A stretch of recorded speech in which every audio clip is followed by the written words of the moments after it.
আপনারা কি করছেন? আসিফ ভাইয়ের চাকরি খেয়ে দিচ্ছেন, বলছেন ফোন করে ইমেল পাঠিয়ে যে আপনি কাল থেকে আর আমাদের কলেজে আসবেন না, আপনারা তার চাকরিটা খেয়ে দিলেন। আমি কাল সপ্তম শ্রেণীর বাংলাদেশের যত বই আছে সব বই কিনতে চাই, সব বই কিনে আমি ওই 2টা করে পৃষ্ঠা ছিঁড়ে ফেলতে চাই। আমার চাকরি কোন শালার পোশালা খাবে? আমি দেখি একটি গল্প সেখানে যেটা দেয়া হয়েছে সেটার মাধ্যমে যদি এই ধরনের প্রতিক্রিয়া হয়, কেন হচ্ছে সেটাও একটু খতিয়ে দেখতে হবে। তবে আপনারা জানেন যে আমাদের দেশে একটা গোষ্ঠী। আসসালামু আলাইকুম সুপ্রিয় দর্শক বন্ধুরা, অবশেষে মাহতাব স্যারের সেই সকল প্রতিবাদের কারণে এবার পুরো দেশবাসী জেগে উঠেছে। দর্শক বন্ধুরা, এবার মাহতাব স্যারের পক্ষ নিয়ে একের পর এক নানা বিষয়গুলো তারা তুলে ধরতে শুরু করেছে। দর্শক বন্ধুরা, এবার শিক্ষামন্ত্রী সেই সকল ঘটনাকে কেন্দ্র করে বেশ কিছু গুরুত্বপূর্ণ কথা বলেছেন, কিন্তু অন্যদিকে এবার সেই সকল শিক্ষামন্ত্রী এবং বাংলাদেশের শিক্ষা ব্যবস্থার নানা বিষয়গুলোকে কেন্দ্র করে এবার কঠিন কিছু হুঁশিয়ারি দিয়েছেন আরাফ খান।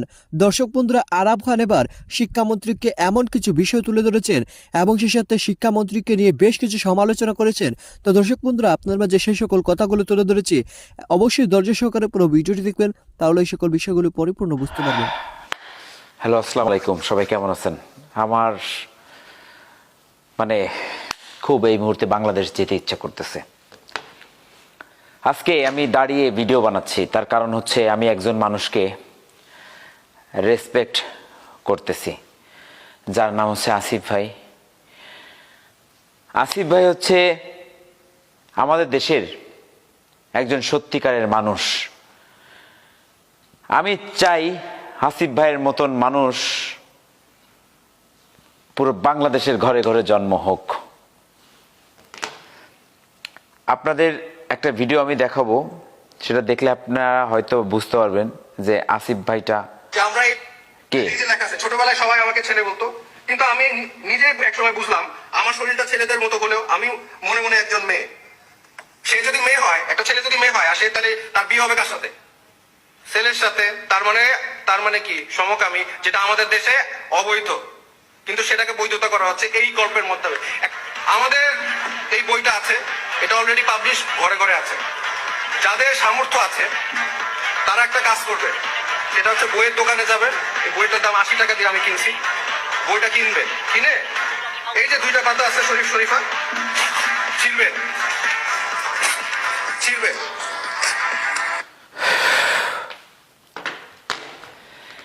আসিফ ভাই 2টা পাতা ছিঁড়ে ফেলছে এই বইয়ের। কি জন্য ছিঁড়ছে জানেন? তার ভিতরে একটা মনুষ্যত্ব বোধ আছে।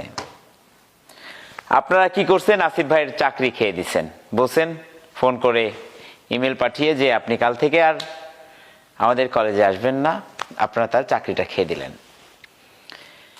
আমি কাল সপ্তম শ্রেণীর বাংলাদেশের যত বই আছে সব বই কিনতে চাই, সব বই কিনে আমি ওই 2টা করে পৃষ্ঠা ছিঁড়ে ফেলতে চাই। আমার চাকরি কোন শালার পোশালা খাবে? আমি দেখি কেউ আছে? কারো বাপের ক্ষমতা নাই, কারণ আসিফ ভাই কারো চাকরি করে, একজন ভালো মানুষ, তার চাকরি আপনি খেয়ে দিলেন। আসিফ ভাই, আপনার ভাই আছে আরাফ খান, আপনি যে প্রতিষ্ঠানে চাকরি করতেন তার থেকে 2 গুণ বেশি আমি স্যালারি দেব আপনাকে, ডাবল স্যালারি দিব। যদি আপনার স্যালারি 1 লাখ টাকা ছিল, আমি 2 লাখ টাকা আপনার বেতন দিব ইনশাআল্লাহ। আমি আপনাকে কথা দিচ্ছি, লাখো মানুষের সামনে আপনি যে প্রতিবাদটা তুলে ধরেছেন, এটা আমাদের হিন্দু, মুসলমান, বৌদ্ধ, খ্রিস্টান প্রত্যেকটা ধর্মের মানুষকে আমি বলতে চাই, এটা শুধু আসিফ ভাইয়ের আন্দোলন না, এটা আমাদের প্রত্যেকটা জাতি, প্রত্যেকটা বাংলাদেশি মানুষের আন্দোলন। কারণ সমকামী ছোট্ট একটা শিশুর বইতে, ক্লাস 7-এর বইতে আপনারা দিয়ে দিচ্ছেন সমকামী হচ্ছে পুরুষে পুরুষে সম্পর্ক, অবৈধ এবং কি বলবো, এটা খুবই লজ্জাজনক একটা ব্যাপার, যৌন সম্পর্ক পুরুষে পুরুষে। কোন ধরনের মেয়াদ উত্তীর্ণ গাঁজা খেয়ে এইসব শিক্ষামন্ত্রী এই ধরনের ব্যাপার অ্যালাউ করছে, এটা আমি জানি না। আর এইসব শিক্ষামন্ত্রীর কোনো শিক্ষা আছে কিনা, ওর মা বাবা থেকে শিক্ষা পাইছে কিনা সেটাও আমি জানি না। আমি এতটুকু বলতে পারি, এইসব শিক্ষামন্ত্রী যারা আছেন বাংলাদেশে, আপনার ছেলে যদি একটা ছেলের সাথে সমকামী সম্পর্ক করে, এটাকে আপনি মেনে নেবেন? আপনার কাছে কেমন লাগবে? তো আপনি কিভাবে এই বইটা অ্যালাউ করলেন? শিক্ষামন্ত্রীর এত বড় একটা ব্যাপার, অবশ্যই সেটা হচ্ছে শিক্ষামন্ত্রীর নলেজে আছে। কি করে আপনি এই বইটা অ্যালাউ করলেন আমাদের বাংলাদেশে? বাংলাদেশ মুসলিম কান্ট্রি, এখানে সব ধর্মের জাতি বাস করে, বৌদ্ধ, খ্রিস্টান, হিন্দু, মুসলমান সবাই আমরা মিলেমিশে বাস করি। আজকে আমি একটা কথা বলে যাই আপনাদের মাঝে। একটা শিশু যখন জন্মগ্রহণ করে, তো তাকে যদি তার বাবা মা থেকে ওই দিন নিয়ে অন্য কোনো মানুষের বাড়িতে রেখে দিয়ে আসে এবং অন্য কোনো দুইটা পুরুষ এবং মহিলাকে দেখিয়ে দিয়ে বলা হয় যে এইটা তোমার মা আর এটা তোমার বাবা, ছোটবেলা থেকেই যখন দেখানো হবে তখন সে তাকেই মা তাকেই বাবা বলবে। তার পিছনের মা বাবা যে অরিজিনাল মা বাবা ছিল তাকে কিন্তু সে চিনবে না, কারণ জন্ম থেকে সে দেখে আসতেছে তার মা বাবা ওই দুইজন। যেমন হিন্দুরা গরু খায় না, মুসলমানরা মানে যেটাকে আমরা শুয়োর বলি ওটা খায় না। তো কি জন্য খায় না? ছোটবেলা থেকে আমাদের শিখায় আসছে যে এটা মানে হারাম, আর হিন্দুদের শিখায় আসছে এটা তাদের দেবতা, সেই জন্য খায় না। তো আপনারা ছোট্ট একটা শিশুর বইতে দিয়ে দিবেন সমকামী, পুরুষে পুরুষে যৌন সম্পর্ক। ওরা কি শিখবে আপনাদের কাছ থেকে? এটাই তো শিখবে, এটাই তো শিখবে। আপনারা হিজড়া বিধায় ছোট ছোট বাচ্চাদের এগুলো শিখাবেন? আপনারা যারা শিক্ষামন্ত্রী আছেন, যারা বিভিন্ন মিনিস্ট্রিতে আছেন, আপনারা কি কাঠের চশমা পরে থাকেন নাকি কোন ধরনের মেয়াদ উত্তীর্ণ গাঁজা খান? আপনারা ক্লাস 7-এ পড়া একটা বাচ্চার বইতে আপনারা দিয়ে দিবেন সমকামী কিভাবে করতে হয়, সেইটা আবার ক্লাস 7 একটা শিশু বাচ্চার বইতে আপনারা দিয়ে দিবেন? আপনাদের পাইলে আমি তো কপাল ভালো। যাই হোক, এই আন্দোলন শুধু আসিফ ভাইয়ের না, এই আন্দোলন আমাদের প্রত্যেকটা বাংলাদেশি মানুষ ভাইয়ের। আপনারা আন্দোলন গড়ে তুলুন প্রত্যেকটা ঘরে। সেটা আমাকে আসলে যারা এনসিটিভিতে আমাদের যারা কর্মীরা যারা আছেন, আমাদের সহকর্মীরা যারা আছেন, তাদের সাথেও আমি একটু আলোচনা করব।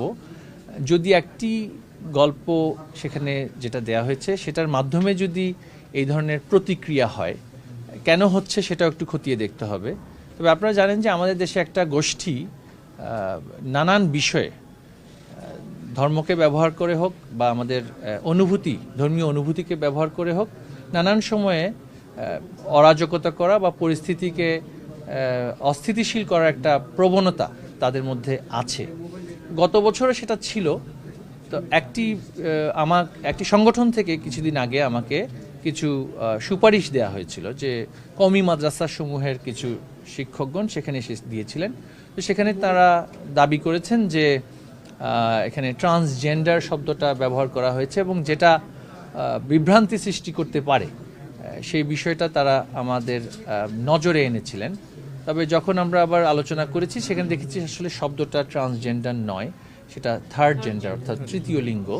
সেটা তো আইনত স্বীকৃত যে যারা বায়োলজিক্যাল কারণে তৃতীয় লিঙ্গ বা আমাদের সমাজে সামগ্রিকভাবে হিজড়া নামে যেহেতু পরিচিত, আইনত সেখানে তৃতীয় লিঙ্গ হিসেবে তাদেরকে স্বীকৃতি দেওয়া হয়েছে। তারা এই দেশের নাগরিক, তাদের অবশ্যই নাগরিক অধিকারগুলো আছে। তবে গল্পটা উপস্থাপনের ক্ষেত্রে যদি এমনভাবে উপস্থাপন করা হয়ে থাকে যেখানে, গল্পটা অবশ্যই জানি, তবে উপস্থাপনের ক্ষেত্রে যদি এমনভাবে সেই গল্পটা উপস্থাপিত হয়ে থাকে যেখানে এই ধরনের বিভ্রান্তি এবং বিতর্ক সৃষ্টির প্রয়াস থেকে থাকে, তাহলে গল্পের যে উপস্থাপনের পদ্ধতিটা সেটা কি পরিবর্তন করা যায় কি না, এই বিষয়ে আমরা বিশেষজ্ঞগণের সাথে আলোচনা করব। আমি তো বিশেষজ্ঞ নই, অবশ্যই আমি জানি, কিন্তু সেটা বিশেষজ্ঞগণদের সাথে আলোচনা করে এটা কি, কিন্তু যেই মূল লক্ষ্য যে একটি জনগোষ্ঠীর প্রতি সহমর্মিতা, তাদের যে নাগরিক অধিকার আছে দর্শক সেই বন্ধুরা, বিষয়ে আপনারা হয়তো এই পুরো ভিডিওটি দেখে এবং আরাব খানের এই সকল কথাবার্তাগুলো শুনে অবশ্যই বুঝতে পেরেছেন আরাব খান সেই সকল শিক্ষা ব্যবস্থার নানা বিষয়গুলিকে কেন্দ্র করে বেশ কিছু চমৎকার কথা বলেছেন এবং সেই সাথে বাংলাদেশের শিক্ষা ব্যবস্থার যে সকল অনিয়মগুলো রয়েছে সেটা অত্যন্ত জঘন্য এবং সেই সকল অনিয়মগুলো অতি দ্রুত সঠিক না করলে একের পর এক কঠিন কর্মসূচি আসতে থাকবে।